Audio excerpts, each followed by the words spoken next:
Mi nombre es Beatriz Montalvo y tengo 41 años. En Denver me conocen como la mujer que levantó un imperio de la nada. Para el mundo exterior, soy la encarnación de la disciplina, los instintos afilados y la victoria. Pero detrás de las paredes de cristal de mi oficina en el piso 30, detrás de los suelos de mármol pulido de mi hogar, hay grietas. Grietas que solo yo puedo ver. Antes de continuar, ¿desde dónde nos estás siguiendo? Y si esta historia te llega, asegúrate de estar suscrito, porque tengo muchas historias más preparadas.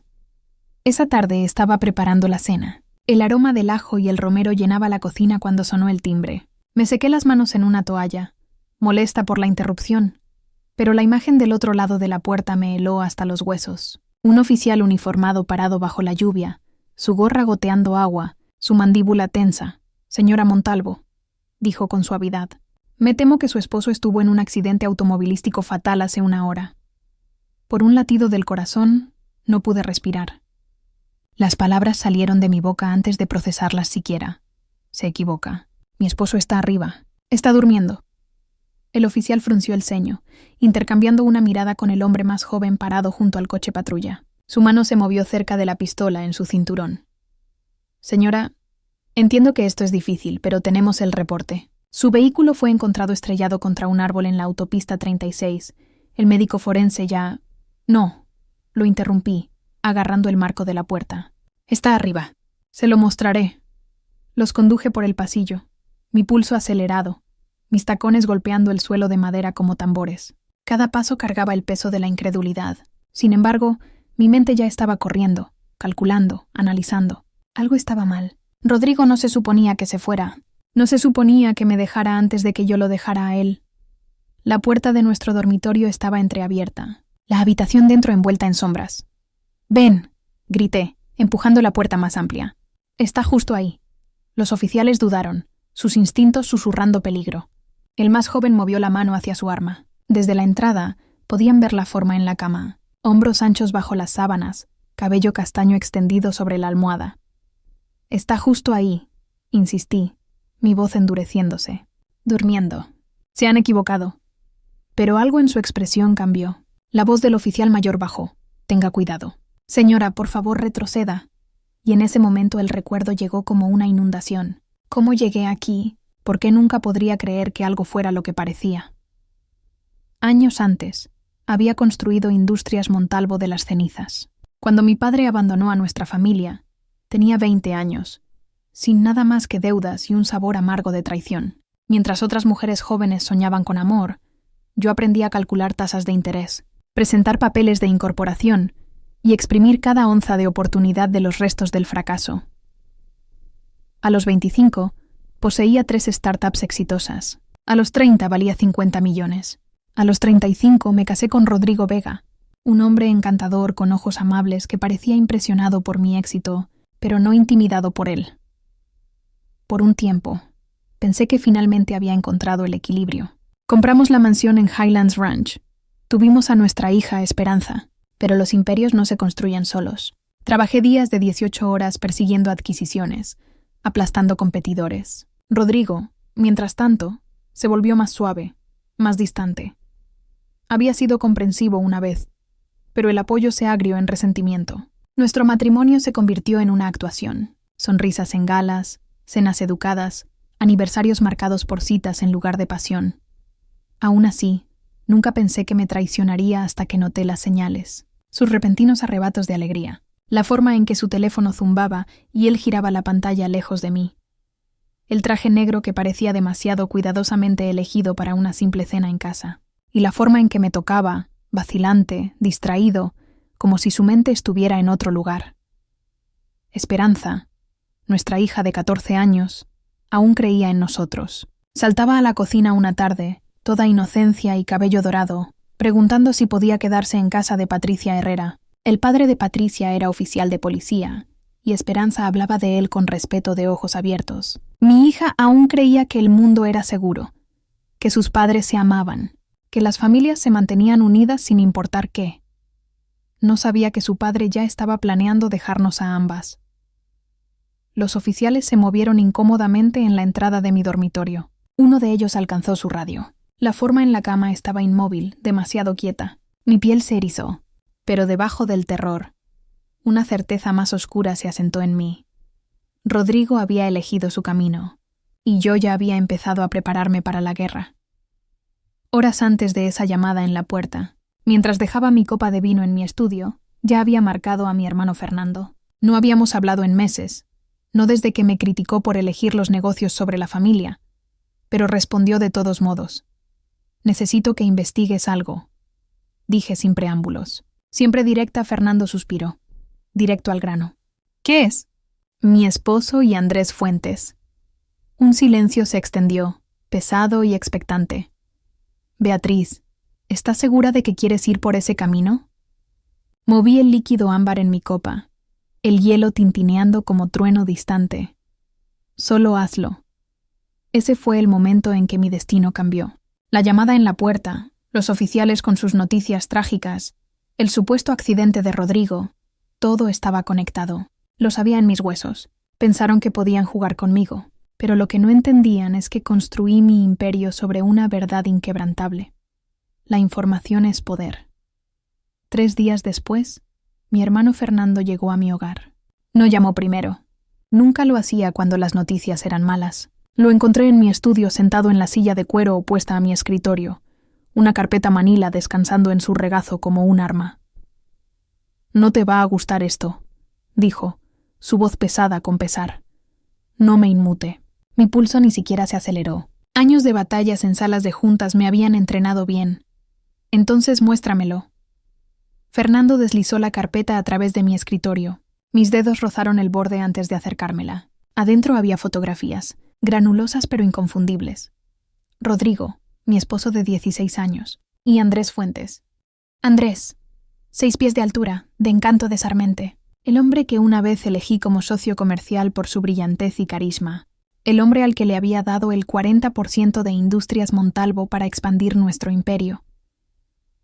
La foto los mostraba juntos en un hotel, besándose en el coche de Andrés, entrando a un apartamento que no reconocía tarde en la noche. Las marcas de tiempo contaron el resto de la historia. 8 meses. 8 meses de traición desplegados en marcos borrosos. Mi agarre se apretó en las fotografías hasta que mis nudillos se pusieron blancos. Me forcé a respirar uniformemente, pero dentro la rabia se enroscó como una serpiente. «Hay más», dijo Fernando. Abrió otro sobre. Recibos, notas de vigilancia. Rodrigo reuniéndose con un hombre llamado Marco Delgado. Escaneé las notas de Fernando. Documentos falsos, nuevas identidades, transferencias financieras. Están planeando desaparecer juntos, dijo Fernando suavemente. Andrés ha estado liquidando activos, moviéndolos a criptomoneda. Rodrigo ha estado fotografiando documentos de tu oficina, pólizas de seguro, contratos, cuentas offshore, todo lo que valga la pena robar. Me recosté en mi silla, mis uñas tocando un ritmo lento contra la madera. Todo, repetí. Mi voz estaba calmada, demasiado calmada. Los ojos de Fernando buscaron los míos. Beatriz, tal vez esto no es lo que parece. Tal vez Rodrigo está confundido. Tal vez... No me insultes, lo interrumpí. Veo exactamente lo que es. El silencio se espesó entre nosotros. Se movió incómodamente. ¿Y ahora qué? Puedes divorciarte de él, sacar a Andrés del negocio, proteger a Esperanza antes de que quede atrapada en el fuego cruzado. Me reí. El sonido me sorprendió incluso a mí. Frío, afilado, amargo. Divorcio. Me levanté, cruzando la habitación al caja fuerte empotrado en la pared. Lo desbloqueé, saqué varios archivos, mis pólizas de seguro, mis contratos comerciales, mis registros de cuentas offshore. Habían sido movidos, no lo suficiente para que cualquiera ordinario lo notara. Pero yo no soy ordinaria. Azote los archivos sobre el escritorio. Ya está dentro de mi imperio, Fernando. Entre la participación de socio de Andrés y lo que Rodrigo le está alimentando, podrían despojarme por completo. Mi hermano vaciló. «Entonces, ¿en qué estás pensando?» Me serví una bebida, el líquido ámbar captando la luz. Mi reflejo en el vaso parecía alguien más duro. Estoy pensando que han cometido un error fatal. Beatriz, piensan que soy solo otra mujer adinerada que pueden manipular. Robar, descartar, no me ven. No a la chica abandonada a los 20 que juró que nunca sería impotente de nuevo. No a la mujer que construyó un imperio sobre cenizas. Tomé un sorbo lento, dejando que la quemadura me calmara. Declararon la guerra, Fernando. Su voz era baja. ¿Y en la guerra? Puse el vaso abajo, mi mirada fijándose en las fotografías de los labios de Rodrigo presionados contra los de Andrés. Mi esposo, mi socio, mis traidores. En la guerra, dije, mi voz como acero. El único resultado aceptable es la victoria total. Durante las siguientes noches, apenas dormí. No por dolor. El dolor requiere amor, y eso ya había muerto años atrás. No, me quedé despierta catalogando detalles, reproduciendo cada conversación, cada cena donde Rodrigo se excusó para revisar el trabajo, cada mirada a su teléfono que pensó que no había notado. Esperanza aún saltaba a mi habitación con charla adolescente sobre la escuela, amigos, sus planes para el fin de semana. Su inocencia era un escudo que me negué a dejar que perforaran. No me vio observando a Rodrigo a través de la mesa del comedor, estudiando sus cuentos de la manera que una vez estudié el mercado de valores. Pensó que era inteligente. Pensó que estaba ciega. Pero lo vi todo. 2 días después, Fernando regresó con otra pieza del rompecabezas. «Están planeando escenificar una muerte», dijo. Mi pecho se apretó. ¿De quién? ¿De Rodrigo? Él fingirá un accidente fatal. Con el pago del seguro, Andrés lentamente moverá tus activos offshore mientras estás demasiado devastada para notarlo. Para cuando el mundo se dé cuenta, estarán en un país sin tratado de extradición. La audacia me hizo sonreír. Una sonrisa peligrosa. Piensan que pueden matar a mi esposo en papel y robarme a ciegas en la realidad. La voz de Fernando estaba tensa. Esto es más grande de lo que te das cuenta. Han incluido a Luis Morales, tu contador. Ha estado ayudando a Andrés a esconder activos. Es elegante en su simplicidad. Rodrigo desaparece. Tú lloras. Andrés transfiere todo. Y cuando se asienta el polvo, viven cómodamente juntos. Cerré la carpeta y me levanté. Mi reflejo me miró desde la ventana. El horizonte de Denver brillando detrás. Para cualquier otro, yo era una mujer de negocios poderosa parada en su fortaleza. Pero conocía la verdad. Las fortalezas podían ser atravesadas desde adentro.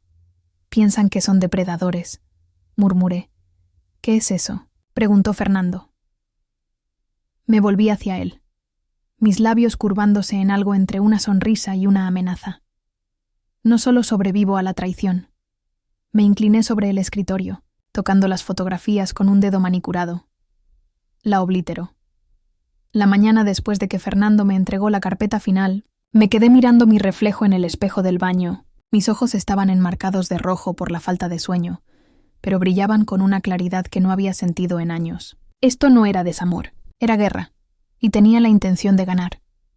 Mi primer movimiento fue sutil. Una llamada hecha a una vieja conocida, Patricia Herrera, una exoficial de policía militar, que ahora trabajaba como consultora de seguridad privada. Era pequeña, rubia, y de apariencia inocente y desarmante, lo que la hacía perfecta para lo que tenía en mente. Nos encontramos en un café tranquilo en el centro. Llegó en jeans y chaqueta de cuero, pero su postura gritaba disciplina. No perdió tiempo con cortesías. ¿Cuál es el trabajo? Deslicé un sobre sellado a través de la mesa. Necesito a alguien que pueda hacerse la muerta de manera convincente. Su ceja se arqueó. Esa es una solicitud inusual. Señora Montalvo, sonreí débilmente. Pagaré 50.000 por el trabajo de un día. Sus ojos se estrecharon, evaluando. Estoy escuchando, así que le conté. No toda la verdad, pero lo suficiente. Mi esposo estaba planeando fingir su muerte para robar millones. Quería voltear las mesas. Ella sería el cuerpo en el accidente simulado. El médico forense me debía un favor. Confirmaría la muerte. Patricia tocó el sobre contra su palma. ¿Y el esposo real? Estará en otro lugar. Mi voz no vaciló, observando su plan perfecto colapsar. Me estudió por un largo momento antes de asentir. Bien, pero quiero el pago en efectivo, y lo quiero por adelantado. Hecho, dije. Mientras tanto, la casa misma necesitaba ajustes. Mi mansión en Highlands Ranch ya tenía un sistema de seguridad de última tecnología, pero necesitaba más. Traje a un técnico bajo el pretexto de actualizaciones de rutina, y le pagué el doble para asegurarme de que pudiera controlar las alimentaciones de vigilancia, lo que se grababa, lo que no, y cuándo. En el sótano, los trabajadores construyeron lo que parecía ser una expansión de cava de vinos. Solo Fernando y yo conocíamos la verdad. Detrás de la pared falsa había una cámara, a prueba de sonido, con clima controlado, equipada con un pequeño baño, cocina pequeña y una cama, lo suficientemente cómoda para mantener a alguien vivo por semanas, pero completamente inescapé. Cuando la inspeccioné por primera vez, la puerta de acero se cerró detrás de mí. El silencio era absoluto, presionando contra mi piel como una segunda capa. Pasé mi mano sobre las paredes, lisas, impenetrables, perfectas. Rodrigo, mientras tanto, no tenía idea. Caminó por nuestra casa, sonriendo más a menudo, tarareando mientras se desplazaba por su teléfono. Pensaba que era inteligente, escondiendo sus mensajes con Andrés. Pensaba que tenía el control. No lo tenía. Lo atrapé esa tarde en la cocina, vestido demasiado perfectamente para una cena tranquila. Un traje negro, colonia más afilada que lo habitual. Sus labios rozaron mi mejilla con un toque que se sintió ensayado. «Te ves hermosa», me dijo suavemente. Mi tono era cálido, pero por dentro catalogué cada detalle. La tensión en sus hombros, la forma en que sus ojos evitaron los míos. «Gracias», murmuró. «¿Cómo estuvo tu día?» «Productivo». Andrés mencionó un problema con el contrato Henderson. ¿Estás familiarizado con ese cliente? Por el segundo más breve, su mirada falló. No. ¿Debería estarlo? Solo curiosa, respondí estudiándolo. Pareces saber más sobre mi negocio últimamente de lo que solías. Su teléfono zumbó. Lo silenció rápidamente, metiéndolo en su bolsillo. Esperanza saltó entonces, su risa rompiendo la tensión. «¿Mamá? ¿Puedo quedarme en casa de Patricia Herrera este fin de semana?», preguntó, su cabello rubio rebotando mientras se movía. ¿Patricia Herrera? Mi mente archivó la ironía. Mi hija quería quedarse en la casa de la mujer que pronto haría el papel del cadáver de su padre. «Ya veremos», dije, revolviendo su cabello. Su inocencia se sintió como una bendición y un cuchillo. No tenía idea de qué tan cerca estaba su familia de destrozarse. Más tarde, cuando Rodrigo se excusó para tomar una llamada, lo seguí silenciosamente, deteniéndome justo fuera de vista. Su voz era baja, urgente. «Este viernes», susurró. «Sí, Marco tiene todo arreglado. Estrelló el coche. Tú manejas la escena. Para cuando alguien cuestione el cuerpo, nos habremos ido». Cerré mis ojos, dejando que las palabras se hundieran. Sonaba casi alegre. Mi esposo estaba planeando su propia muerte, mi traición, mi ruina. Pero no se daba cuenta de que Marco Delgado, el intermediario, el hombre arreglando las identidades falsas, ya era mío. Lo había interceptado días atrás, ofreciendo el doble de lo que Andrés estaba pagando. Marco había cambiado de lado sin vacilación. Ahora trabajaba para mí. El viernes por la mañana llegó gris y húmedo, el cielo pesado con lluvia. Rodrigo besó mi mejilla antes de irse. Sus labios fríos, su voz firme. «Te veré esta noche», dijo. Su última mentira. Lo observé caminar por la puerta, maletín en mano, ojos brillantes con anticipación de su escape. Y en ese momento, susurré bajo mi aliento. «Esta noche no. Nunca». Por la tarde, la lluvia se había convertido en una cortina constante rayando a través de las ventanas de mi oficina. Esperé con mi teléfono boca arriba sobre el escritorio. A exactamente las 4:00 p.m., zumbó. La voz de Marco llegó, calmada y eficiente. «Está hecho. El coche de tu esposo está estrellado contra un árbol en la autopista 36. Una pausa. Entonces la verdad real. No te preocupes, nunca tocó el volante. Está en la parte trasera de mi camioneta, inconsciente». Exhalé lentamente. «Entrégalo a la casa. ¿Sabes dónde?». Para cuando la policía llegaría a la escena del accidente. Patricia Herrera ya estaría allí. Su cuerpo escenificado en el asiento del conductor, rostro oscurecido, sangre untada de manera convincente. El médico forense, un viejo conocido que me debía un favor, confirmaría que el cuerpo era Rodrigo Vega, y el mundo creería que mi esposo estaba muerto. Esa tarde, puse la mesa del comedor yo misma. Velas, copas de vino, el aroma del cordero asado llenando la casa. Era nuestro aniversario después de todo. La ironía sabía tan afilada como el vino en mi lengua. Entonces llegó la llamada. Abrí la puerta para encontrar al oficial Roberto Torres, su uniforme nítido a pesar de la lluvia. Detrás de él estaba un oficial más joven, rostro marcado con simpatía. «Señora Montalvo», comenzó Torres, «me temo que tenemos noticias muy difíciles. Su esposo estuvo en un accidente automovilístico fatal hace una hora». Dejé que mi rostro se desplomara, mi mano agarrando el marco de la puerta. No, no, eso es imposible. Mi voz se quebró perfectamente. Está arriba durmiendo.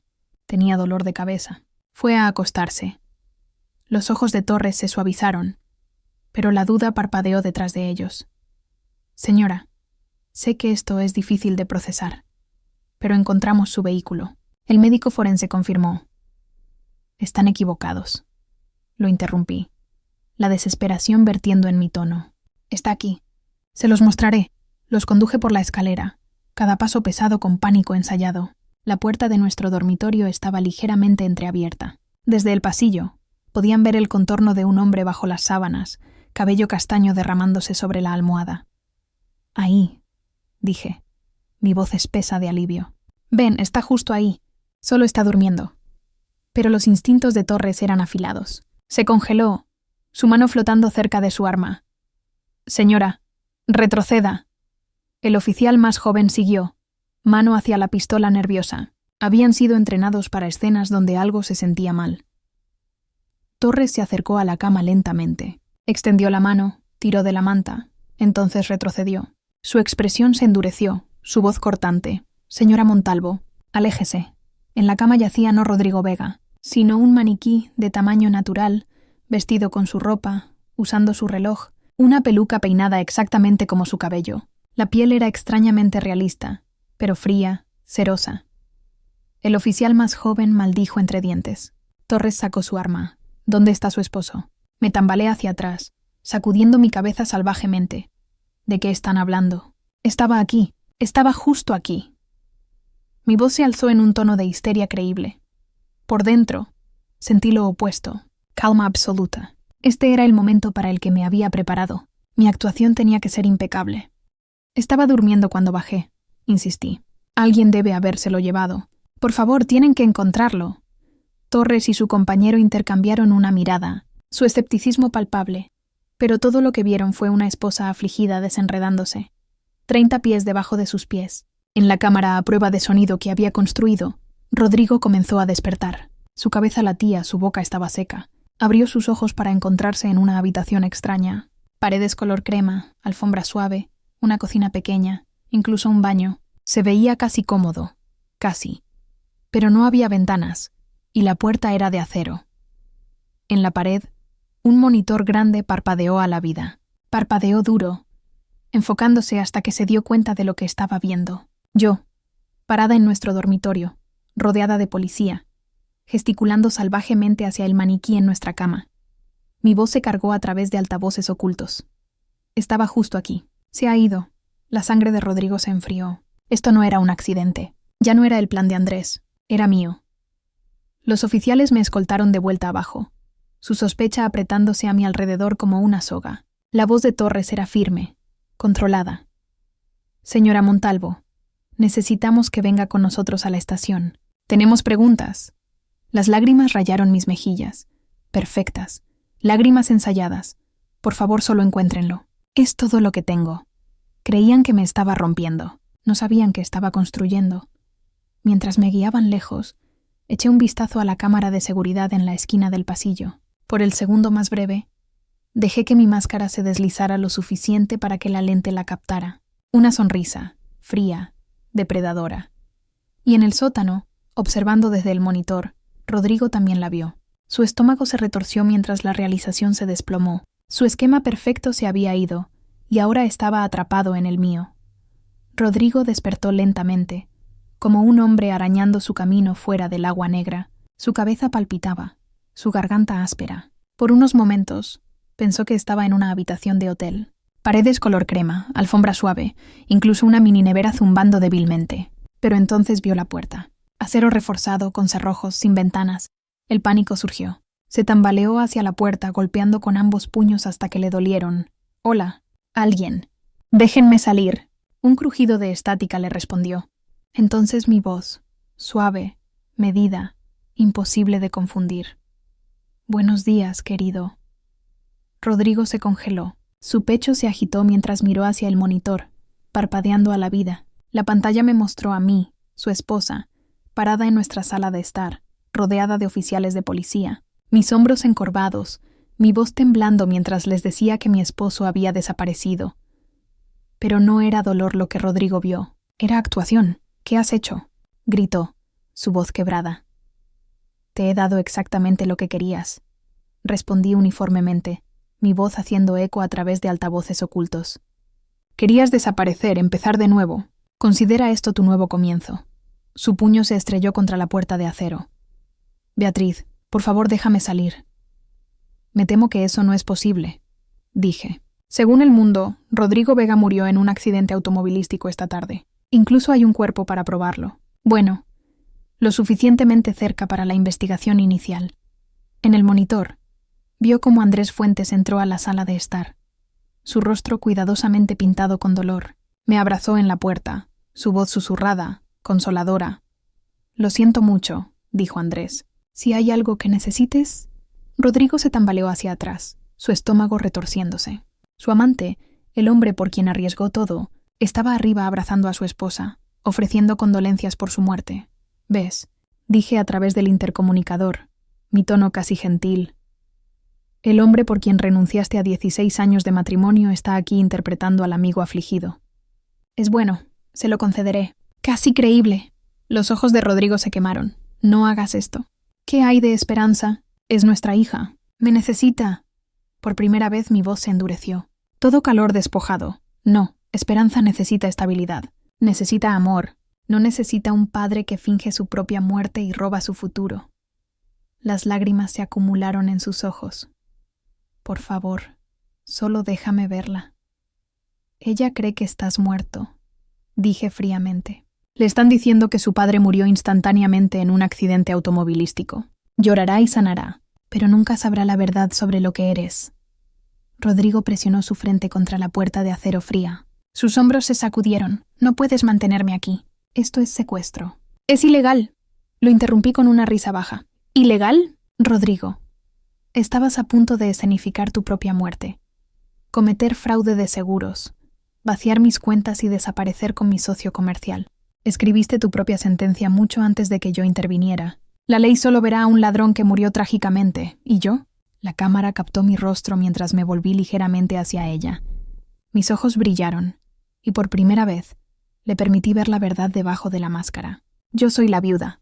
Pasaron horas. Rodrigo se sentó en el borde de la cama, cabeza entre las manos, mientras el monitor reproducía escena tras escena de arriba. Vecinos parando a ofrecer condolencias, asociados comerciales enviando flores, incluso mi hermano Fernando llegando, su rostro pesado de simpatía mientras se paró a mi lado. Y entonces Esperanza apareció en la pantalla, llamando desde la casa de su amiga, sollozando mientras le daba las noticias por teléfono. Rodrigo se desplomó, sus palmas presionadas contra el monitor como si pudiera alcanzar a través del cristal. Esperanza, bebé. Su voz se quebró. Pero todo lo que ella escuchó fui yo, asegurándole que su padre la había amado, que sus últimas palabras habían sido sobre qué tan orgulloso estaba de ella. En el sótano, Rodrigo gritó hasta que su garganta estuvo ronca. Nadie lo escuchó, nadie más que yo. Más tarde, cuando el último visitante se fue y la casa estuvo tranquila, le hablé de nuevo. Mi voz era suave, casi íntima. Pensaste que podrías robar mi vida, Rodrigo. ¿Robar mi imperio? ¿Robar la herencia de mi hija? Pero me subestimaste. Siempre lo hiciste. Presionó sus palmas al acero, susurrando quebrantadamente. Beatriz, por favor no hagas esto. Te amo. Estaba confundido. ¿Confundido? Dejé salir una risa amarga. No estabas confundido en esa cama de hotel con Andrés. No estabas confundido cuando robaste documentos de mi caja fuerte. No, Rodrigo. Nunca estuviste confundido. Eras codicioso. En el monitor, Andrés se inclinó cerca de mí, murmurando algo sobre arreglos funerales. Su mano rozó mi hombro. Lo permití el tiempo suficiente para que Rodrigo lo viera. ¿Lo ves?, pregunté. El hombre por quien arriesgaste todo. Piensa que te has ido. Piensa que tu plan funcionó perfectamente. Ya se está deslizando en tu papel, fingiendo ser el amigo leal. Los ojos de Rodrigo se llenaron de furia y desesperación. Vendrá por mí. Andrés no me dejará. Lo interrumpí, mi voz una cuchilla. Mira más cerca. ¿En pantalla? La mirada de Andrés parpadeó hacia mí, demorándose con algo casi posesivo. No estaba planeando rescatar a Rodrigo. Estaba planeando reemplazarlo. «Enfréntalo», susurré. Ya estás olvidado. Rodrigo se deslizó por la pared hasta que se sentó en el piso, su cuerpo temblando. La verdad lo estaba aplastando, y quería que sintiera cada onza de ello. Pasaron 3 días, 3 largos días en los que Rodrigo vivió dentro de una pesadilla despierta. Cada hora, el monitor parpadeaba a la vida con escenas de arriba, mientras el intercomunicador entregaba mi voz como un bisturí, cortando más profundo en sus ilusiones. Tenía comida, agua, una cama, pero no libertad. Solo el conocimiento de que el mundo creía que estaba muerto. Mientras tanto, Andrés Fuentes se estaba desenredando. Desde mi estudio, monitoreé cada movimiento suyo, sus mensajes encriptados, sus llamadas nocturnas, la forma nerviosa en que revisaba su teléfono cada 5 minutos. Se suponía que Rodrigo debería haberlo contactado ya, usando su pequeño código, el que pensaban tan inteligente, pero el silencio era todo lo que Andrés recibía. Se sentó en su elegante oficina del centro, mirando su teléfono como si pudiera conjurar a Rodrigo de la tumba. Su corbata colgaba suelta, su cabello desaliñado. Se estaba deshilachando. «¿Por qué no ha llamado?», murmuró Andrés paseando por su oficina. Debería haber llegado a la casa segura ya. Ese fue mi momento. Luis Morales, mi contador durante 6 años, era el siguiente en mi mira. Había estado sifoneando fondos silenciosamente para Andrés, pensando que nunca lo notaría. Pero yo noto todo. Así que envié a la agente Stephanie Rojas, no una agente federal real, sino una de mis actrices contratadas, vestida elegante en un traje oscuro con un tono autoritativo que no dejaba lugar a dudas. Confrontó a Luis en su oficina, una carpeta de evidencia fabricada en sus manos. «Señor Morales», dijo firmemente, «hemos descubierto un rastro de crímenes financieros ligados a Industrias Montalvo. Transferencias offshore, cuentas de criptomoneda, lavado de dinero. Usted está implicado». El rostro de Luis se desangró. Eso no es posible. La agente Rojas deslizó la carpeta más cerca. Tenemos prueba. A menos que quiera tomar la culpa, cooperará. Díganos quién más está involucrado. Dentro de 1 hora Luis se quebró. Nombró a Andrés. Confesó haber ayudado a mover fondos. Su pánico se derramó a través del micrófono oculto que había plantado. Escuché desde mi oficina, sorbiendo mi vino. La red se estaba apretando. Abajo en el sótano, Rodrigo observó la misma alimentación en su monitor. Vio a Luis temblando, derramando todo. Su voz se sacudió con incredulidad. «Lo incriminaste». Respondí suavemente a través del intercomunicador. «No, Rodrigo. Lo revelé. Luis estaba robando. Andrés estaba planeando. Simplemente aceleré la línea de tiempo». Rodrigo estrelló su puño contra la pared. «Esto es locura. Se darán cuenta de que Rojas no es real. Para cuando lo hagan», interrumpí, «Luis ya habrá implicado a Andrés. El daño estará hecho». Esa tarde, el teléfono de Andrés se encendió con la llamada frenética de Luis. «Lo saben todo, Andrés. Los federales tienen evidencia sobre las cuentas, las transferencias. Creo que alguien los alertó». El rostro de Andrés palideció. «Cálmate. No digas nada. Yo me encargo». Pero su voz estaba temblando. No estaba calmado para nada. Rodrigo se inclinó hacia el monitor, su voz quebrándose. «Vendrá por mí ahora. Tendrá que hacerlo. ¿No me dejará aquí? ¿No lo hará?», pregunté silenciosamente. Ambos observamos mientras Andrés terminó la llamada e inmediatamente marcó otro número. No Marco Delgado, no Rodrigo, un contacto nuevo, un solucionador, alguien que se especializaba en desapariciones. Nueva identidad. Siseó Andrés al teléfono. «Efectivo, documentos, todo. Necesito desaparecer ahora». El rostro de Rodrigo se desplomó. Su mano alcanzó la pantalla como si pudiera detener la traición de desarrollarse. No, él no haría eso. Dejé que mis palabras gotearan lentamente, crueles, deliberadas. «Míralo, Rodrigo, el hombre por quien renunciaste a tu familia, el hombre por quien arriesgaste todo, no está tratando de encontrarte, no está preocupado por tu seguridad, solo está preocupado por sí mismo». La voz de Rodrigo se quebró. «Estás mintiendo». «¿Lo estoy?», susurré. «Mira sus manos. Ve cómo sigue revisando su teléfono, esperando un mensaje que nunca enviarás. No está entrando en pánico porque te has ido. Está entrando en pánico porque sabe que está solo». En pantalla, Andrés azotó su teléfono, paseando como un animal enjaulado. Su rostro estaba retorcido con miedo y rabia. No susurró el nombre de Rodrigo ni una vez. Y ese fue el momento en que Rodrigo se quebró. Sus rodillas cedieron, su frente presionada contra el piso. Su voz salió en un susurro ronco. Me está abandonando. Dejé que el silencio se prolongara antes de responder. Mi voz era suave, casi amable. Ya lo ha hecho. Una semana después de la supuesta muerte de Rodrigo, Andrés Fuentes cometió su error fatal. La desesperación es algo peligroso. Desnuda a las personas, revela quiénes realmente son. Y Andrés, una vez tan compuesto, tan encantador, se estaba desenredando más rápido de lo que había anticipado. Esa mañana, se sentó en su apartamento de gran altura, persianas cerradas, teléfono agarrado en su mano. La traición de Luis lo carcomía. Los agentes federales fantasma lo habían acorralado, y ahora cada movimiento que hacía apestaba a pánico. Accedió a las cuentas ocultas, millones que había sifoneado de Industrias Montalvo. Pensaba que nadie estaba mirando, pero yo sí estaba. Cada pulsación de tecla, cada transferencia, cada movimiento desesperado, mi sistema lo grabó todo. El momento en que empujó 2.3 millones a una cuenta offshore, la trampa se cerró. Desde el sótano, Rodrigo observó con incredulidad mientras el monitor parpadeó a una alimentación en vivo.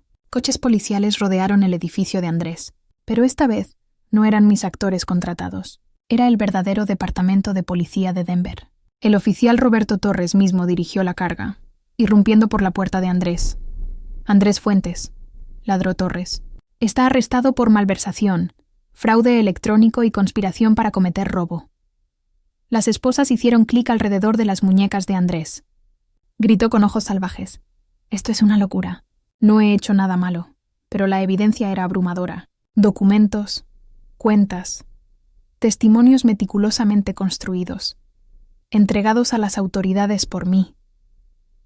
En su prisión del sótano, Rodrigo se tambaleó hacia atrás, horror grabado en su rostro. ¿Qué? ¿Qué has hecho? Respondí a través del intercomunicador, mi voz calmada, casi serena. Lo que necesitaba hacerse. La codicia de tu socio me acaba de dar todo lo que requería. Ningún jurado jamás lo dudará. Es culpable. Se pudrirá por décadas. Rodrigo sacudió su cabeza violentamente, sus puños temblando. No, se suponía que regresara por mí. Lo prometió. ¿Lo hizo? Interrumpí suavemente. ¿O solo necesitabas creer que lo haría? Pero el giro más cruel aún estaba por venir. Mientras Andrés era arrastrado en esposas, la cámara se desplazó a través de la multitud de espectadores reunidos afuera de su apartamento. Y ahí estaba, Fernando, mi hermano, no sorprendido, no horrorizado, sonriendo, teléfono en mano, tomando fotos. La voz de Rodrigo se quebró en un susurro. Fernando, ¿tú? ¿Él era parte de esto? Sí, dije sin vacilación. Fernando ha sido mis ojos y oídos durante meses. Cada detalle de tu aventura, cada transferencia sospechosa, cada movimiento que Andrés hizo. Me lo trajo todo. Rodrigo presionó sus manos a su cabeza como si pudiera bloquear físicamente la verdad de entrar. Tú planeaste todo. Por supuesto que lo hice, dije suavemente. Tú y Andrés pensaron que podían despojarme de todo lo que construí. En su lugar lo despojé de su libertad. ¿Y tú? La alimentación de la cámara cambió de nuevo. Arriba, Esperanza había regresado a casa por fin, corriendo a mis brazos. Sus sollozos sacudieron su marco pequeño mientras enterró su rostro en mi hombro. Papá, se ahogó. Aún no puedo creer que realmente se haya ido. Acaricié su cabello, susurrando palabras de consuelo. Lo sé, corazón, pero pasaremos por esto juntas. Te amaba más que a nada en el mundo. Abajo, Rodrigo se desplomó en sus rodillas, sonidos guturales desgarrándose de su garganta. No, Esperanza, no le digas eso, no la dejes creer. Pero lo silencié con una sola línea despiadada. Ella cree que su padre murió instantáneamente, que nunca sufrió, cree que la amaba. Y eso, Rodrigo, es la mayor misericordia que jamás obtendrás de mí. Horas más tarde, cuando la casa estuvo tranquila de nuevo, finalmente le hablé directamente. Mi voz era fría, controlada. Querías una nueva vida. Puedes tenerla, pero no la que imaginaste.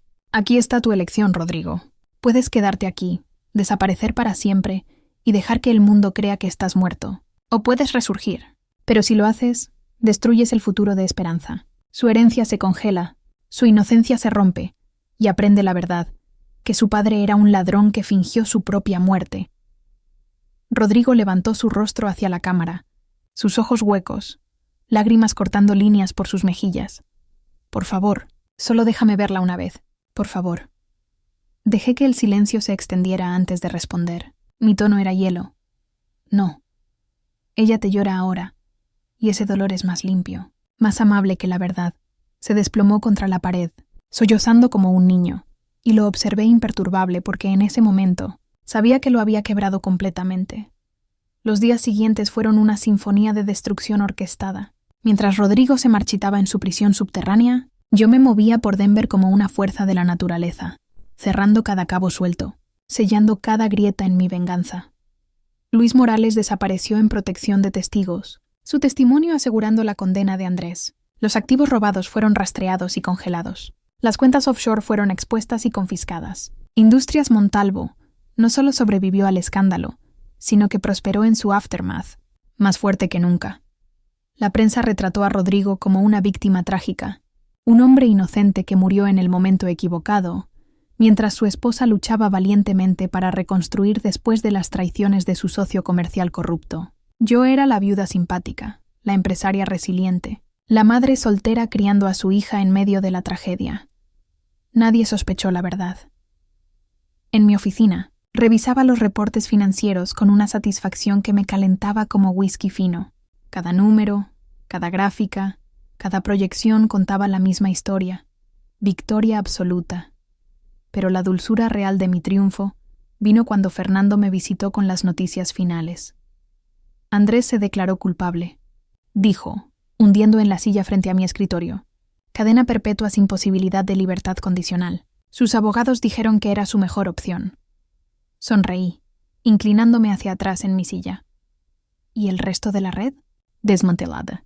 Marco Delgado está cooperando completamente. Los contactos internacionales han sido expuestos. Es un barrido limpio, Beatriz. Asentí satisfecha. Luego Fernando se inclinó hacia adelante, su expresión más seria. Hay una cosa más.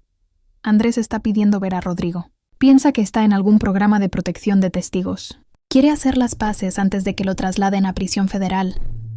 Mi risa fue suave, casi musical. Qué toque tan poético. El amante traidor queriendo una última confesión con el hombre que ayudó a destruir. ¿Le digo algo? Consideré esto, tocando mis uñas contra el escritorio. Dile que Rodrigo Vega está más allá de su alcance ahora. Para siempre. Fernando asintió y se fue, dejándome sola con mis pensamientos. Abajo, sabía que Rodrigo había escuchado cada palabra a través del sistema de intercomunicadores. Su último vestigio de esperanza, la posibilidad de que Andrés lo hubiera amado realmente, había sido cruelmente extinguido. Esa noche, hablé con él por última vez antes de su elección final. ¿Escuchaste eso, Rodrigo? Tu gran amor está en prisión, rogando por el perdón de un hombre que cree que está muerto. Ni siquiera sabe dónde buscarte. Su voz llegó ronca, rota. Basta. Solo... basta.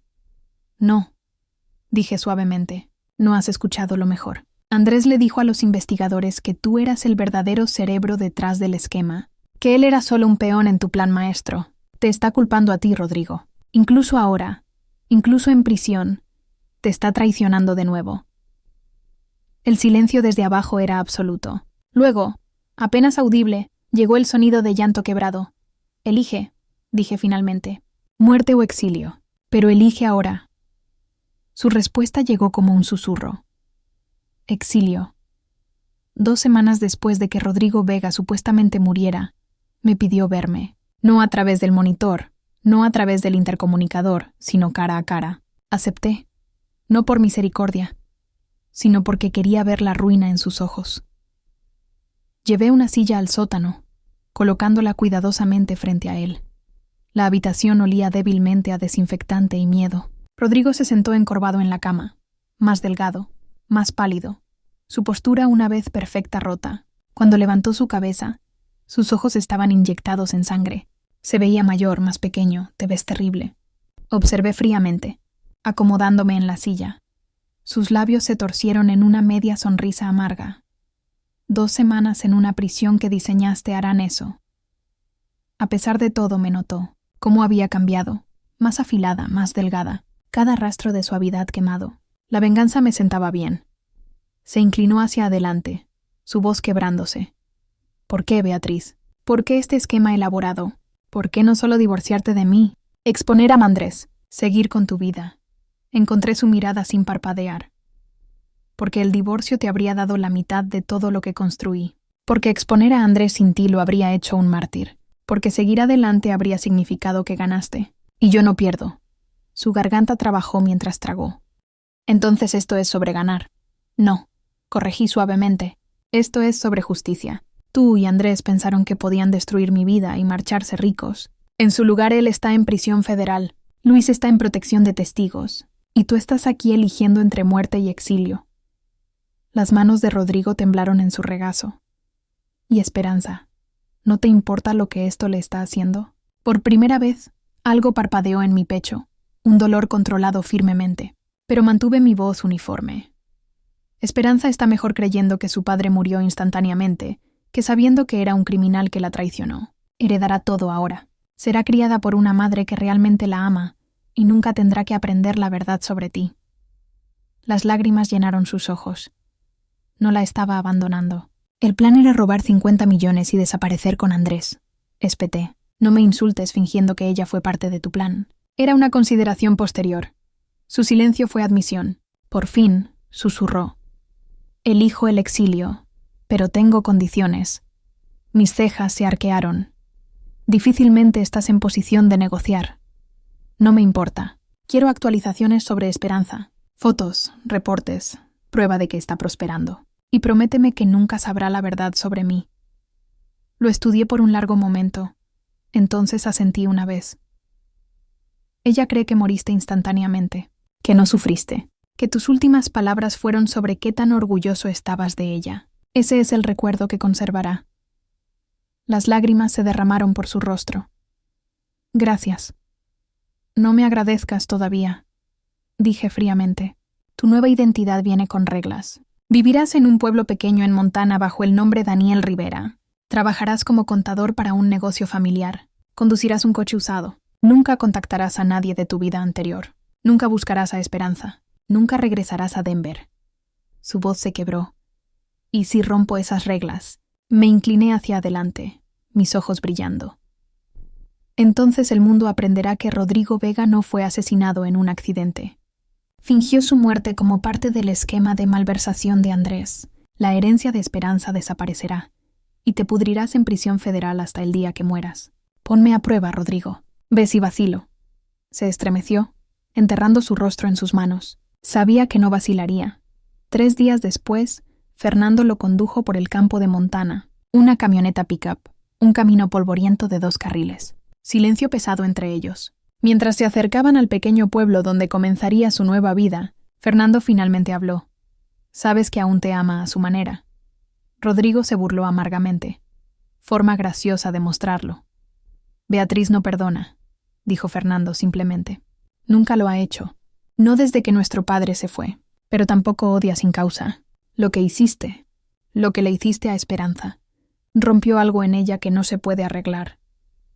Cometí un error, susurró Rodrigo. Fernando sacudió su cabeza.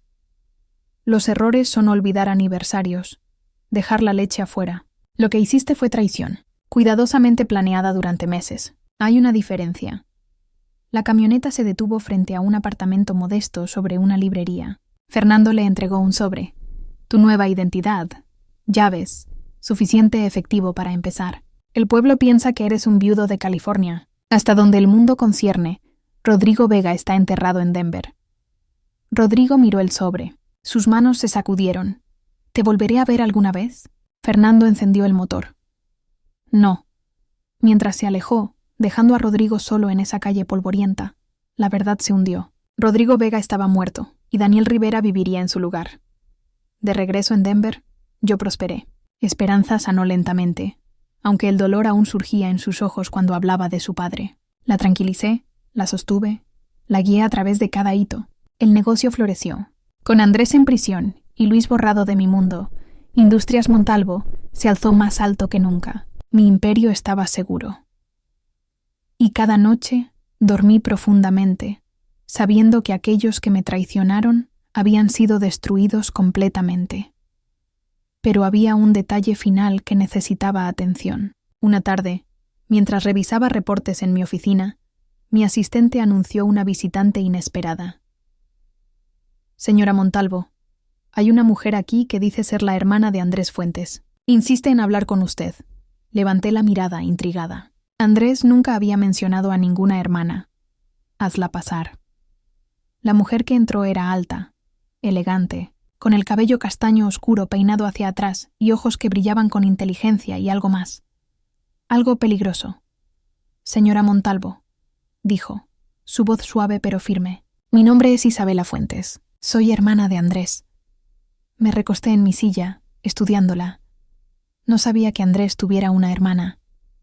Hemos estado distanciados, dijo, tomando asiento sin invitación. Pero la familia es familia, y cuando la familia es atacada... Dejó la oración colgando en el aire como una amenaza. ¿Atacada? Repetí, mi voz peligrosamente calmada. Su hermano robó de mi compañía, traicionó mi confianza. Conspiró con mi difunto esposo para arruinarme. ¿Exactamente quién atacó a quién? Isabela sonrió, pero no llegó a sus ojos. Mi hermano me contó una historia diferente, sobre una mujer despiadada que orquestó su caída cuando descubrió su aventura, sobre evidencia plantada y testigos comprados. Me levanté lentamente, mis manos apoyándose sobre el escritorio. Su hermano es un criminal convicto. Sus acusaciones son las fantasías desesperadas de un hombre que enfrenta cadena perpetua. Quizás, dijo Isabela, cruzando sus piernas. Pero estoy curiosa sobre algo. Andrés jura que Rodrigo le prometió contactarlo una vez que el plan funcionara, que tenían códigos, señales, un sistema entero establecido. Pero Rodrigo nunca llamó. Mi pulso se aceleró ligeramente, pero mi expresión permaneció neutral. Los muertos raramente hacen llamadas telefónicas. Ah, pero ahí está el problema, dijo Isabela, sus ojos brillando. Hice algunas investigaciones. Hablé con el médico forense que identificó el cuerpo de su esposo, el doctor Marcos Villanueva, hombre fascinante. Parece que ha tenido algunos problemas financieros recientemente, deudas de juego, para ser específicos. La habitación de repente se sintió más fría. ¿Qué está insinuando? No estoy insinuando nada, dijo Isabela levantándose. Estoy declarando hechos. El doctor Villanueva firmó un certificado de defunción por un hombre que, por todo lo que sabemos, podría estar vivo en algún lugar. Nos miramos a través del escritorio, dos depredadoras reconociendo la peligrosidad de la otra. ¿Qué quiere? Pregunté finalmente. Justicia para mi hermano, y respuestas sobre su esposo. Su hermano obtuvo exactamente la justicia que merecía. ¿Y su esposo? Isabela se inclinó hacia adelante. ¿Dónde está realmente Rodrigo Vega? El silencio se extendió entre nosotras, cargado de amenaza no dicha. Finalmente sonreí. Rodrigo Vega está muerto, dije simplemente. Hay un certificado de defunción que lo prueba. Isabela asintió lentamente. Ya veremos sobre eso. Se volvió para irse. Luego se detuvo en la puerta. Una cosa más, señora Montalvo. Mi hermano también me dijo que Rodrigo tenía una hija. ¿Esperanza no es así? Una niña dulce que cree que su padre murió heroicamente. Mi sangre se enfrió. Déjela fuera de esto. Oh, pero ella ya está en esto, dijo Isabela con dulzura. Si Rodrigo está vivo, ella tiene derecho a saberlo. Si está muerto, bueno, entonces no hay daño en una pequeña investigación, ¿verdad? Se fue, dejándome sola con el sonido de mis latidos del corazón atronando en mis oídos. Por primera vez desde que comenzó todo esto, sentí miedo. Esa noche no dormí, no por culpa o arrepentimiento, sino por cálculo puro. Isabela Fuentes era un problema que no había anticipado, una variable que amenazaba todo lo que había construido tan cuidadosamente. Me senté en mi estudio, mirando por las ventanas hacia las luces de Denver, mientras mi mente trabajaba a través de cada escenario posible. Isabela era inteligente, eso era claro. También era peligrosa. Pero todos tienen debilidades. Todos tienen presiones que se pueden aplicar. A las 3 de la madrugada, llamé a Fernando. Necesito todo sobre Isabela Fuentes. Dije sin preámbulo. Historial de trabajo, finanzas, relaciones, cualquier palanca que pueda usar. Fernando bostezó al teléfono. ¿A las 3 de la mañana, Beatriz? Ahora, dije secamente. Y Fernando usa contactos discretos. Esta mujer es más peligrosa de lo que parece. 2 días después, Fernando regresó con un archivo grueso. Isabela no era solo la hermana de Andrés, era ex-CIA, especializada en operaciones encubiertas e investigaciones financieras complejas. Había trabajado casos en Sudamérica, rastreando cárteles de drogas y esquemas de lavado de dinero. Esto explica mucho, murmuré, revisando su historial. Sabe exactamente qué buscar. Hay más, dijo Fernando señalando una página. Está actualmente sin trabajo. Fue despedida de la CIA hace 6 meses por métodos no autorizados durante una operación en Colombia. Levanté la mirada. ¿Qué tipo de métodos? Tortura, chantaje, asesinato, aunque nunca se probó oficialmente. Sonreí lentamente. Isabela Fuentes no era solo peligrosa, era desesperada. Y la desesperación podía ser explotada. ¿Situación financiera? Mala, muy mala. Vive de ahorros que se agotan rápidamente. No ha podido conseguir trabajo desde que la CIA la marcó. Perfecto. Tenía mi palanca. Esa tarde, llamé a Isabela directamente. Su voz era cautelosa cuando respondió: «Señora Montalvo». «¡Qué sorpresa! Tenemos que hablar», dije, en persona. «Esta noche. ¿Sobre qué?» «Sobre una propuesta de negocios que podría resolver ambos nuestros problemas». Silencio. Luego, ¿dónde? El restaurante Palomar en el centro. 8 en punto. Reservación a nombre de Fuentes. Cuando llegué al restaurante, Isabela ya estaba allí, sentada en una mesa en la esquina con vista a ambas salidas. Instinto militar. Me acerqué lentamente, mis tacones haciendo eco en el suelo de mármol. Puntual, observé, tomando asiento frente a ella. Los hábitos militares persisten. Sus ojos me estudiaron. ¿Qué propuesta? No perdí tiempo con cortesías. Sé quién eres realmente, Isabela. Ex CIA, despedida por métodos extremos, actualmente desempleada y a punto de quedarte sin dinero. Su expresión no cambió, pero vi el destello de reconocimiento. Hiciste tu tarea. Siempre la hago. Aquí está mi oferta. Te pagaré $5 millones para que desaparezcas. Nueva identidad, nueva vida, suficiente dinero para vivir cómodamente donde quieras. Isabela se recostó, una sonrisa peligrosa jugando en sus labios. ¿Y a cambio? Dejas de investigar la muerte de mi esposo. Dejas de amenazar a mi hija. Desapareces completamente. ¿Y si rechazo? Mi voz bajó hasta convertirse en un susurro. Entonces tu hermano Andrés, quien actualmente disfruta de protección en prisión debido a su estatus como cooperador, podría encontrarse en una situación mucho más vulnerable. Los ojos de Isabela se estrecharon. Estás amenazando a mi hermano. Estoy estableciendo consecuencias. Tu hermano vive porque me conviene que viva, pero esa situación puede cambiar muy rápidamente. Tomamos nuestras bebidas en silencio tenso. Finalmente, Isabela habló. Eres más despiadada de lo que pensé. Y tú eres más predecible de lo que creíste ser. La hermana vengativa, la exespía con un código moral doblado, la mujer desesperada disfrazando su codicia como justicia. Isabela se inclinó hacia adelante. ¿Sabes qué creo? Creo que tu esposo está vivo. Creo que lo tienes escondido en algún lugar, torturándolo lentamente. Y creo que si sigo presionando lo encontraré. Piensa lo que quieras, dije calmadamente. Pero entiende esto. Si continúas esta investigación, no solo destruyes mi vida, destruyes la de una niña inocente de 14 años que ya ha perdido bastante. Esperanza tiene derecho a saber la verdad sobre su padre.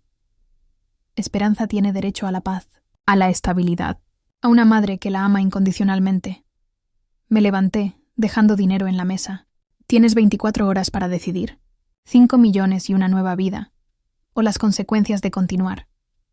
Esa noche, instalé medidas de seguridad adicionales en la casa, cámaras extras, sensores de movimiento, guardias discretos patrullando el perímetro. Si Isabela decidía volverse física en su investigación, estaría preparada. También hice algo más. Bajé al sótano donde había mantenido a Rodrigo, ahora vacío y limpio. Me aseguré de que no quedaran rastros, ninguna evidencia de que alguien hubiera vivido allí. Si Isabela conseguía una orden de cateo, no encontraría nada. La respuesta llegó al día siguiente. No por teléfono, sino en persona. Isabela apareció en mi oficina sin cita, pasando por mi asistente como si no existiera. Entró a mi oficina con una sonrisa que no presagiaba nada bueno. Decidí rechazar tu oferta, dijo, sentándose sin invitación. Lástima.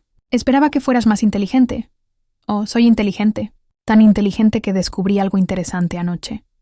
Sacó una tableta, deslizándola por mi escritorio. En la pantalla había una fotografía granulosa, tomada con un teleobjetivo. Un hombre de mediana edad entrando a una pequeña tienda en lo que parecía ser un pueblo rural. El hombre se parecía vagamente a Rodrigo, pero más delgado, con barba. Pueblo llamado Cedar Falls, Montana, dijo Isabela. Población, 1200. Este hombre apareció hace 3 semanas. Dice llamarse Daniel Rivera. Trabajador silencioso, mantiene su cabeza baja, paga todo en efectivo. Mi pulso se aceleró, pero mantuve mi expresión neutral. No veo la relevancia, ¿no? Porque cuando corrí esta imagen a través de software de reconocimiento facial, obtuve una coincidencia del 87% con tu difunto esposo. Respiré lentamente. El reconocimiento facial puede ser notoriamente inexacto, especialmente con imágenes de baja calidad. Tienes razón, dijo Isabela, guardando la tableta. Por eso mañana voy a Cedar Falls personalmente, para hacerle algunas preguntas a este Daniel Rivera. Se levantó para irse, entonces se detuvo. Oh, una cosa más. Reservé el vuelo a nombre de periodista de investigación. Parece que hay una historia fascinante sobre esposas vengativas y esposos desaparecidos que podría interesar a varios medios nacionales. La puerta se cerró detrás de ella, dejándome sola con el sonido de mi corazón latiendo en mis oídos. Esa noche hice la llamada que había esperado nunca tener que hacer. El teléfono sonó 3 veces antes de que una voz familiar respondiera. «¿Beatriz?» «Daniel», dije, usando su nuevo nombre por primera vez. «Tenemos un problema». El silencio desde el otro extremo era pesado. ¿Qué tipo de problema? El tipo que podría exponer todo. Empaca solo lo esencial. Tienes que irte de Cedar Falls esta noche. ¿Por cuánto tiempo? Cerré mis ojos, sintiendo el peso de años de planificación cuidadosa desmoronándose. Para siempre. La llamada que hice a Rodrigo esa noche fue la más difícil de mi vida, no por sentimentalismo, sino porque representaba el fallo de un plan que había creído perfecto. Isabela Fuentes te encontró, le dije. Exi, hermana de Andrés. Sabe que estás vivo. Su respiración se cortó al otro lado de la línea. ¿Cómo es posible? Inteligencia, recursos y la motivación de venganza. Mi voz era tensa. Llega a Cedar Falls mañana. Tienes que desaparecer antes del amanecer. Beatriz, no puedo seguir huyendo para siempre. Estoy cansado. Entonces deténla, dije secamente. Permanentemente. Silencio. Luego, una risa amarga. ¿Ahora me estás pidiendo que me convierta en asesino? ¿Para proteger tu mentira perfecta? Para proteger a Esperanza, lo corregí. Si Isabela expone la verdad, nuestra hija pierde todo. Su herencia, su estabilidad, su imagen de ti como un padre amoroso. ¿Eso es lo que quieres? Podía escuchar su respiración entrecortada a través del teléfono. No, no puedo matar a nadie. Entonces corre, más rápido y más lejos que antes. Colgué y me quedé mirando el teléfono. Rodrigo siempre había sido débil cuando importaba, pero Isabela no lo era. Si él no podía detenerla, tendría que hacerlo yo. A la mañana siguiente, tomé el primer vuelo a Montana. No llevé guardaespaldas ni asistentes. Esto era algo que tenía que manejar personalmente. Cedar Falls era exactamente lo que había imaginado. Un pueblo pequeño donde todo el mundo conocía los asuntos de todos.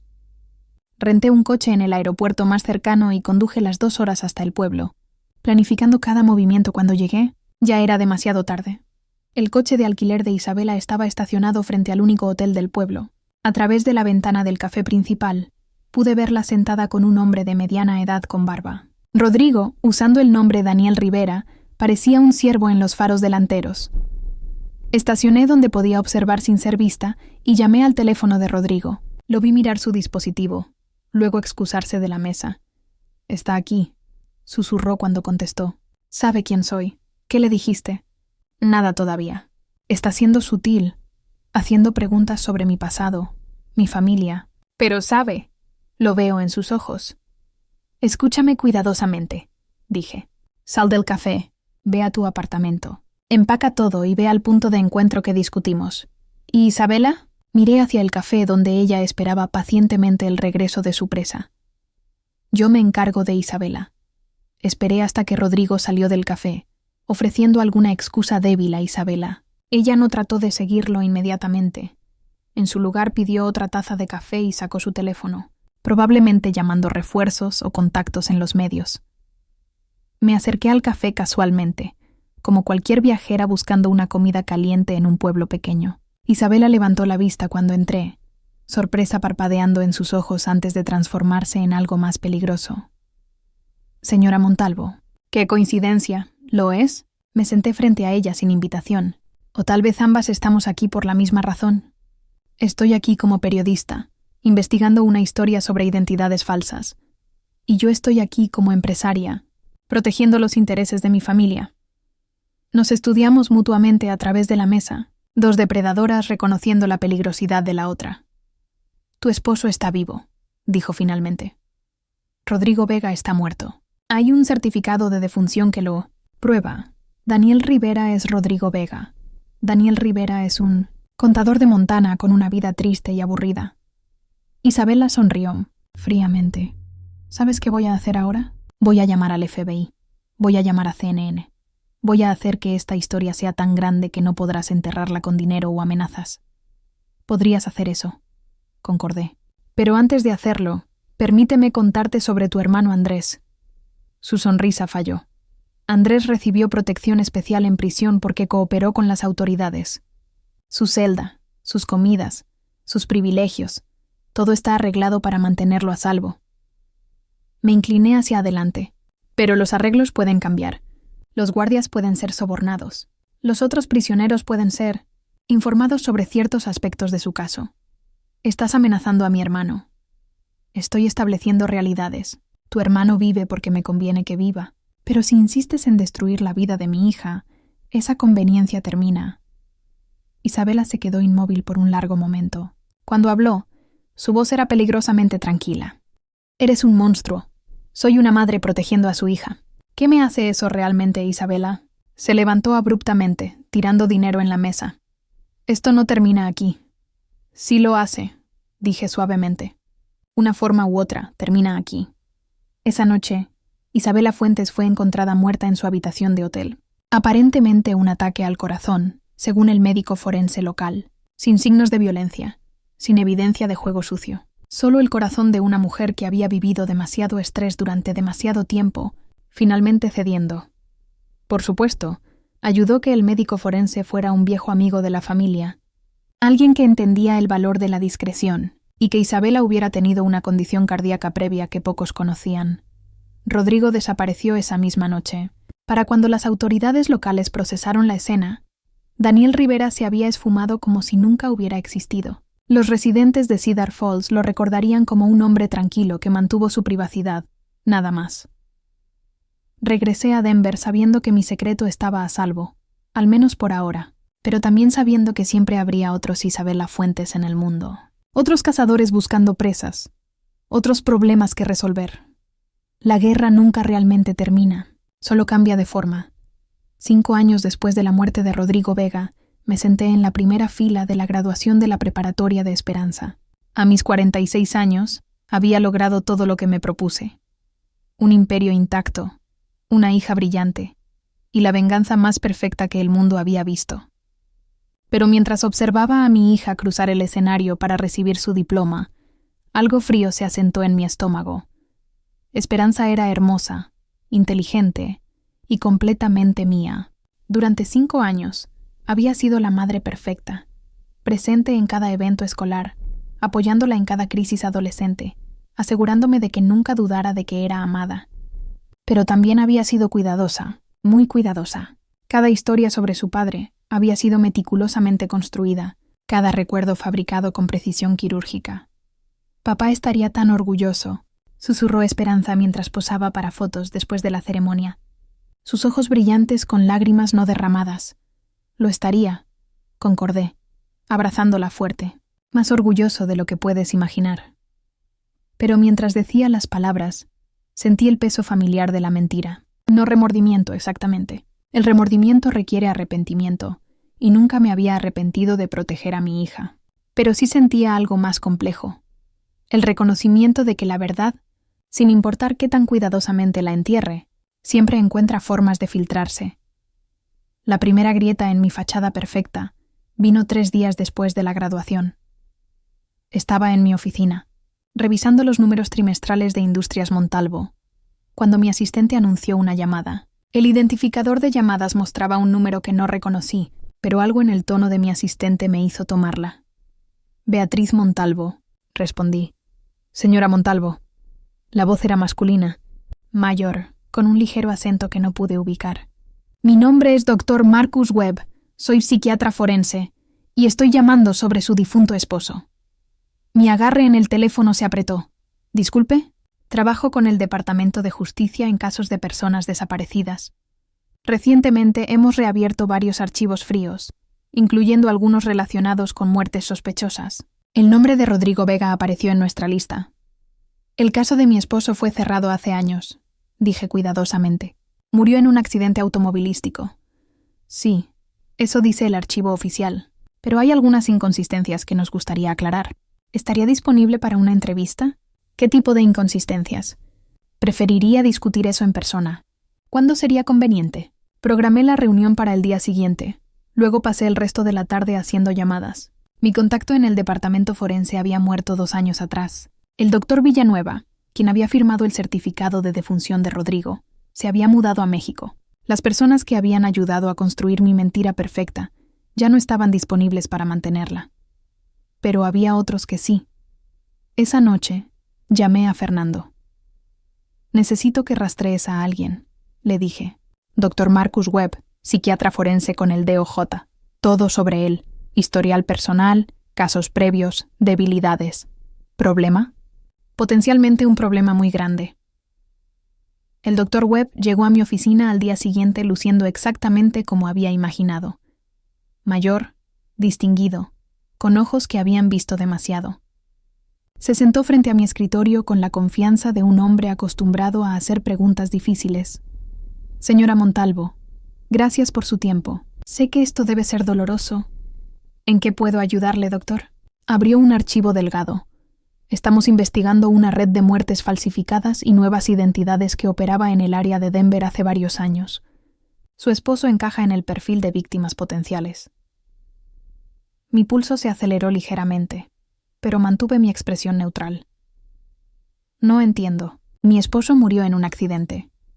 Sí, pero hay algunos elementos problemáticos. El cuerpo fue identificado rápidamente, cremado dentro de 48 horas a su solicitud, y nunca se realizó una autopsia completa. Estaba devastada. Solo quería que todo terminara. Webb asintió comprensivamente, por supuesto. Pero también tenemos reportes de un hombre que coincide con la descripción de su esposo visto en Montana, aproximadamente una semana después de su supuesta muerte. Los testigos oculares pueden ser notoriamente poco confiables, respondí, especialmente cuando están lidiando con trauma. Tiene razón. Por eso nos gustaría exhumar el cuerpo para confirmación de ADN. Las palabras golpearon como un martillo. No había cuerpo que exhumar. Las cenizas que había esparcido en el jardín conmemorativo eran de un indigente sin identificar, no de Rodrigo. Eso sería muy traumático para mi hija, dije lentamente. Acaba de graduarse de la preparatoria. Está tratando de seguir adelante. Lo entiendo, pero si hay una posibilidad de que su esposo esté vivo. No la hay. Lo interrumpí, tal vez demasiado rápido. Vi el cuerpo. Lo identifiqué personalmente. Webb me estudió con ojos que habían interrogado a miles de sospechosos. ¿Estaría dispuesta a tomar un detector de mentiras? ¿Soy sospechosa de algo, doctor? No oficialmente, pero su cooperación sería apreciada.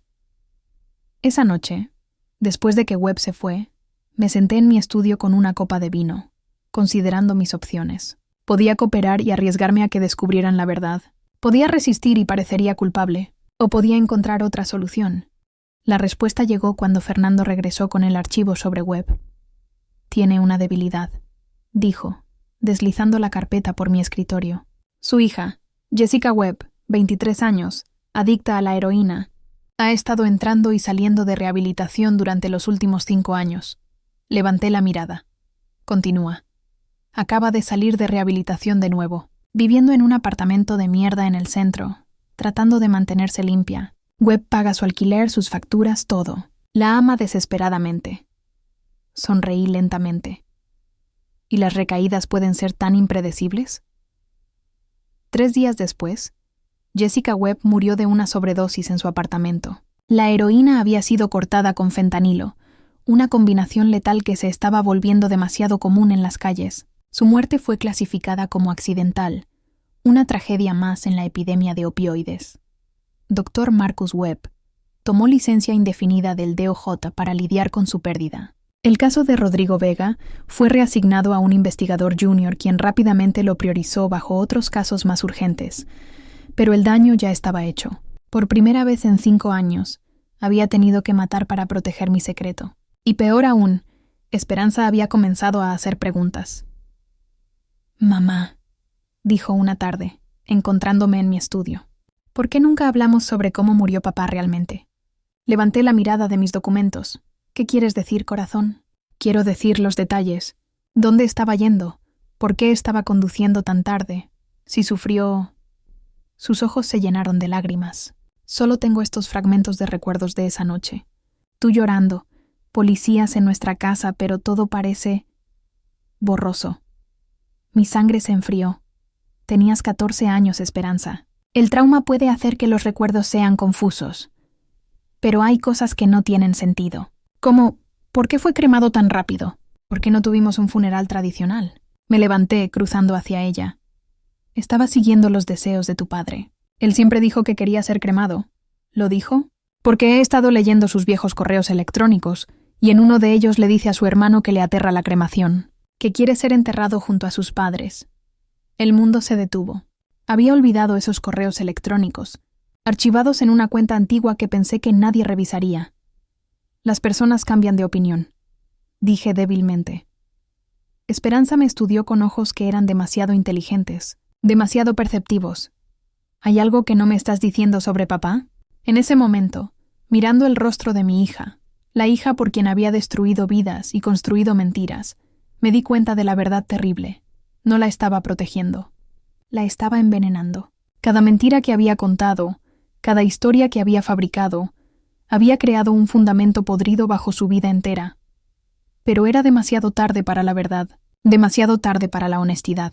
Demasiado había sido sacrificado, demasiadas personas habían muerto. No, corazón, dije, besando su frente. No hay secretos, solo una madre que te ama más que a la vida misma. Ella asintió, pero vi la duda persistir en sus ojos. Mi hija, mi hermosa hija inteligente, estaba comenzando a ver las grietas en mi obra maestra. Y por primera vez en 5 años, me pregunté si la venganza perfecta valía el precio que había pagado por ella.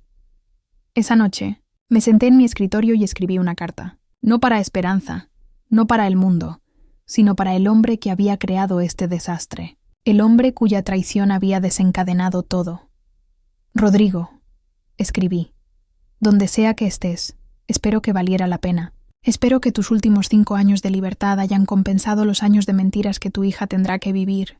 Porque no importa qué tan lejos corras, no importa qué nombre uses, siempre serás el hombre que destruyó a su propia familia por amor.